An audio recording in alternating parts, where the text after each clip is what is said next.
Now this is a little bait tank that we've set up.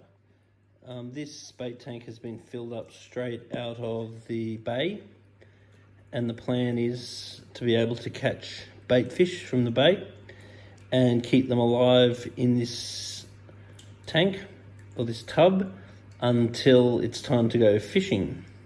So what we've done is put a few fake plants in there just to make the bait feel a little bit comfortable, reduce the chance of them stressing. And then we've put in a biological filter, which is a PFN 2000. And there's a sponge on the PFN 2000 which is going to grow bacteria. So it's really important that that sponge is never cleaned in tap water. If we do clean that sponge, or when we do clean that sponge as it gets dirty, we need to clean it in water removed from the tub. Now, the most important thing of all is that there's very good surface agitation, because it's highly likely that this will end up being overpopulated.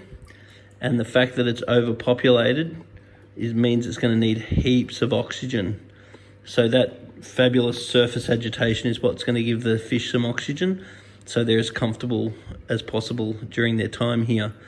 Then making sure that we're never cleaning the sponge with tap water.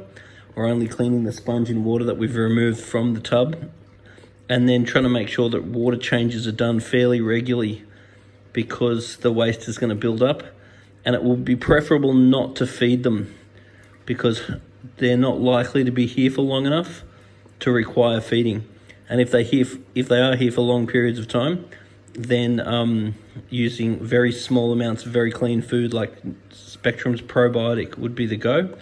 The other thing that would be a very good idea is dosing the water daily with some Prime or Safe, because that'll detoxify any organics that might be building up once the bait tanker is in here.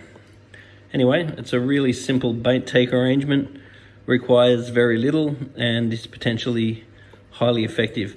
If you see that the bait are not doing well, what we'd recommend you do as quickly as possible is make a little video so we can see what's going on, and scoop a little jar of water out, bring it down to see us at Majestic Aquariums, and we can tell you what's going wrong and how to rectify it so your project is successful as possible.